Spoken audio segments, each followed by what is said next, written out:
20 ans de réclusion ont été requis à l'encontre de Dominique Pellicot, mais l'affaire des viols de Mazan est loin d'être terminée. Prends un café, je t'explique où on en est.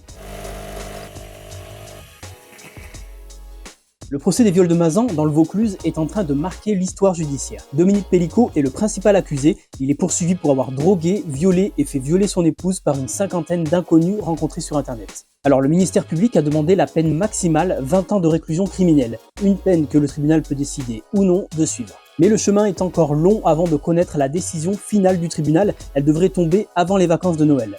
Déjà parce que Dominique Pellicot n'est pas le seul sur le banc des accusés. 50 autres personnes, souvent présentées comme des hommes ordinaires, sont accusées d'avoir violé Gisèle Pellicot pendant qu'elle était droguée ou d'avoir tenté de le faire. Il faut donc compter 3 jours jusqu'à mercredi pour connaître les 51 peines requises à l'encontre de tous ces hommes. À la fin de cette semaine, la plaidoirie de l'avocate de Dominique Pellicot est attendue, puis les avocats des autres accusés se succéderont pour défendre leurs clients.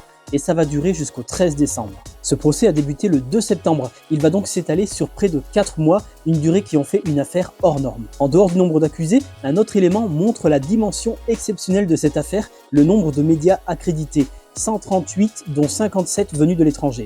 Ce qui fait qu'on parle de ce procès dans le monde entier. Le traitement médiatique a d'ailleurs été accentué par le refus du huis clos par la victime, elle souhaitait rendre les débats accessibles au public et à la presse.